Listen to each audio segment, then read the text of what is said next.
आप सभी के अपने YouTube चैनल विद्यानीर में आपका स्वागत है।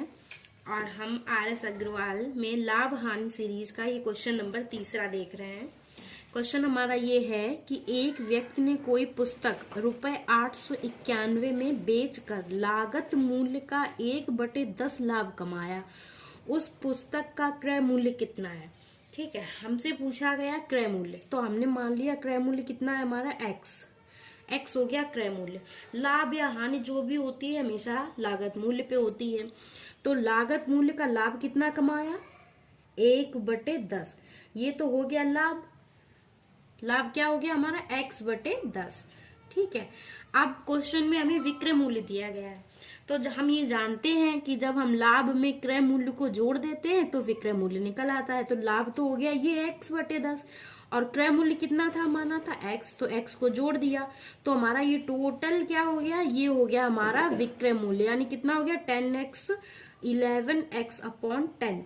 ये क्या हो गया हमारा विक्रय मूल्य। और क्वेश्चन में हमें कितना विक्रय मूल्य दिया गया है हम सभी जानते हैं 891। ठीक है, तो यहाँ से x की वैल्यू जो हम निकालेंगे तो 891 में गुणे 10/11 सभी जानते हैं 11 88 और इसके बाद 1 11 एकम 11 x बराबर 810 रुपए। ये क्या है हमारा x? हमने क्या माना था? क्रय मूल्य। तो क्रय मूल्य निकल आया आसानी से, कोई दिक्कत नहीं है।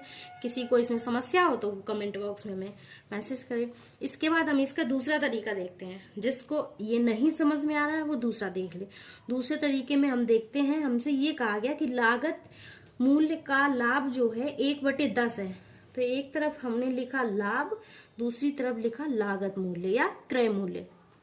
ठीक है, लागत मूल्य और क्रय मूल्य में भी हम आपको बता दें, क्रय अगर हम कोई चीज जैसे कि समझ लो मोटरसाइकिल खरीद रहे हैं, ठीक है, सेकंड हैंड मोटरसाइकिल खरीदी 10,000 रुपए की, ठीक है, तो वो हमारा क्रय मूल्य हो गया। लेकिन अगर हमने उसकी मरम्मत में कुछ 100 200 300 रुपए खर्च कर दिए तो 10,000 प्लस जितने भी हमने पैसे खर्च किए, मान लो 500 रुपए खर्च किए हैं, तो 10,000 प्लस 500 ये हमारा क्या हो जाता है? लागत मूल्य। बस क्रय मूल्य और लागत मूल्य में इतना ही फर्क होता है और कोई फर्क नहीं होता है।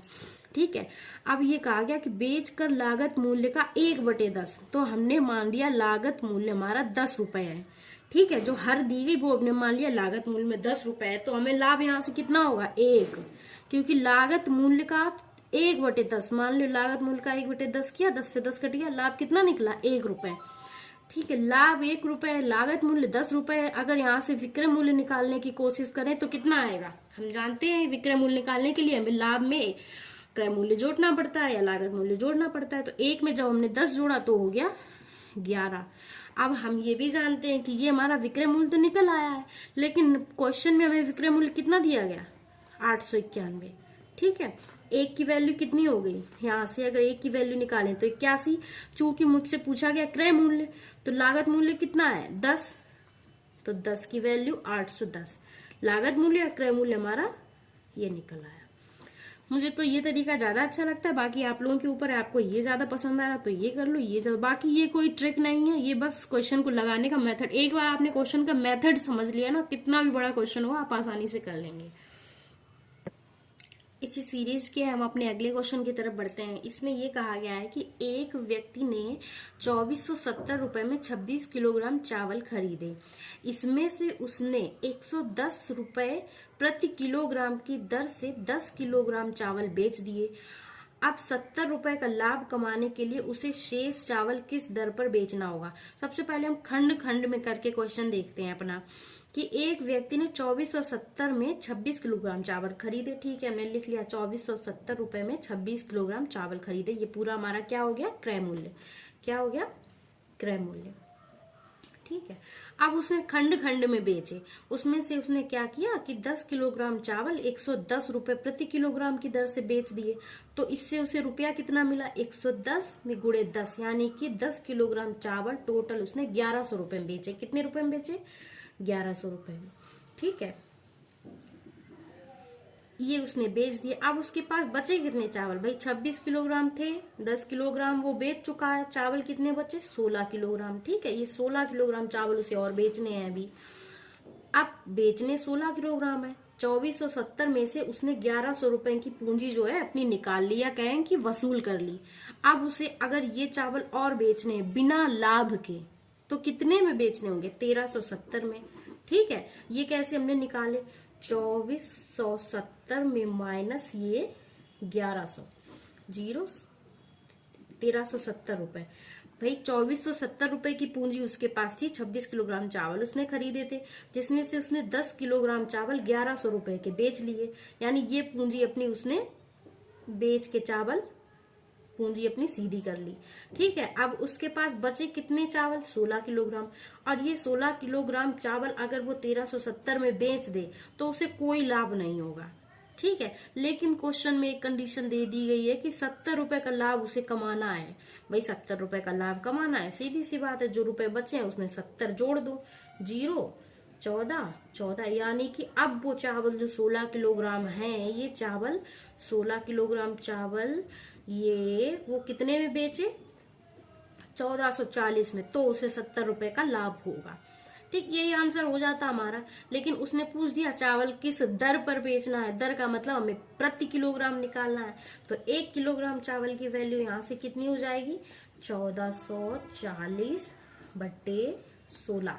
तो अगर हम भाग दे देंगे 16 ने में 144, 90 रुपए प्रति किलोग्राम की दर से अगर वो चावल बेचेगा तो उसे 70 रुपए का लाभ होगा। ये इस तरीके से लगा। ये क्वेश्चन इतना शॉर्ट हो गया है, लेकिन क्वेश्चन देखने में भले ही शॉर्ट है, लेकिन बहुत सारी चीजें आपको दिमाग में रखनी होंगी अपने। ठीक है, अगर हम एक्स वाई के मेथड से लगाएं तो आप जानते हैं ये क्वेश्चन बहुत बड़ा होने वाला है।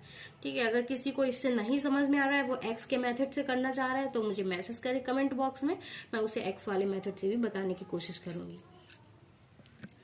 अब इसी बुक का हम लाभ हानि का ये 5th क्वेश्चन देखते हैं।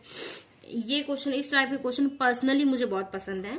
इसमें ये कहा गया है कि 2 रुपए 50 पैसे प्रति पेंसिल की दर से पेंसिल बेचने पर विनोद को 110 रुपए का लाभ होता है। इतनी ही पेंसिल अगर वो 1 रुपए 75 पैसे प्रति पेंसिल बेचने से उसे 55 रुपए की हानि होती है, तो विनोद के पास कितनी पेंसिल है? देखिए, एक्स या आप लगाएंगे, आप लगाने की कोशिश करना, इसमें समीकरण बनने वाले हैं और पता नहीं क्या क्या होने वाला है। मैं आपको एक सिंपल सा तरीका बताती हूँ कि यहाँ पे 2 रुपए 50 पैसे प्रति पेंसिल की दर से, ठीक है, ये भी विक्रय मूल्य है, और ये 1 रुपए 75 पैसे प्रति पेंसिल बेचने की दर से ये भी विक्रय मूल्य है। यहाँ पे गौर करने वाली बात ये है कि यहाँ पे पेंसिल जितनी ही बेची गई उतनी ही पेंसिल यहाँ पे भी बेची गई है। सिर्फ मूल्य का अंतर कर दिया गया। इतने से मूल्य के अंतर में कितना मूल्य का अंतर हुआ? यहाँ पे आप देखो, अगर 2 रुपए 50 पैसे से उसने इतना कम कर दिया, 1 रुपए 75 पैसे, तो यहाँ पे 50 और 25 यानी कि 0.75, ये 75 पैसे की कमी करने से उसे क्या नुकसान हुआ पता है? 110 रुपए तो उसके ये चले गए, ऊपर से 55 की हानि और होने लगी। ठीक है, 110 रुपए का ये घाटा, जो लाभ उसका था वो गया ही गया, साथ में 55 रुपए की हानि और हुई। तो टोटल अगर हम उसकी हानि देखें तो 110 प्लस 55 कितने हो गए? 165। यानी यहाँ अगर ये हानि देखी जाए तो 75 पैसे की है, और अगर ये हानि देखी जाए तो 165 रुपए की है, जो कि क्वेश्चन में दी गई। बस ये एक दूसरे के बराबर होंगे। यहाँ से अगर हम एक की वैल्यू निकालना चाहें तो 165 बटे 0.75, पॉइंट से ये 25 या 75, 25 को 150, 6, 150, 0। ठीक है, एक की वैल्यू यहां से निकालेंगे तो 220, तो ये क्या निकली? हमारी पेंसिल। इतना सिंपल क्वेश्चन हो गया ये। बस आपको दिमाग में एक बार अपने ये बात बिठा लेनी। मैं इसको फिर से दोबारा समझाती हूँ आपको कि 2 रुपए 50 पैसे प्रति पेंसिल की दर से पेंसिल बेचने पर, एक पेंसिल जब 2.5 रुपए की उसने बेची तो 110 का लाभ हुआ। जब वही पेंसिल उसने 1 रुपए 75 पैसे यानी 1.25 रुपए की बेची तो उसे 55 की हानि हो गई। इतना मतलब कम करने से, मतलब 75 पैसे एक पेंसिल में कम करने से टोटल जो पेंसिलों की संख्या थी उसमें उसे 110 का लाभ तो गया ही गया, साथ में 55 रुपए की उसकी हानि और चली गई। यानी कि यहाँ 75 पैसे की कटौती करने पर उसे टोटल जो पेंसिल थी, एक पेंसिल की कटौती की 75 पैसे, लेकिन टोटल जो पेंसिल थी उसमें उसे हानि हो गई 165 रुपए की। ठीक है, तो यहां से हमने ये 0.75 वैल्यू 165 के बराबर हो गई, और एक की वैल्यू हम देखें 165 बटे 0.75, पॉइंट से 2 जीरो ऊपर बढ़ जाएंगे, 220 पेंसिल निकल के आएंगी। तो विनोद के पास कितनी पेंसिल थी? 220। ठीक है, थैंक यू।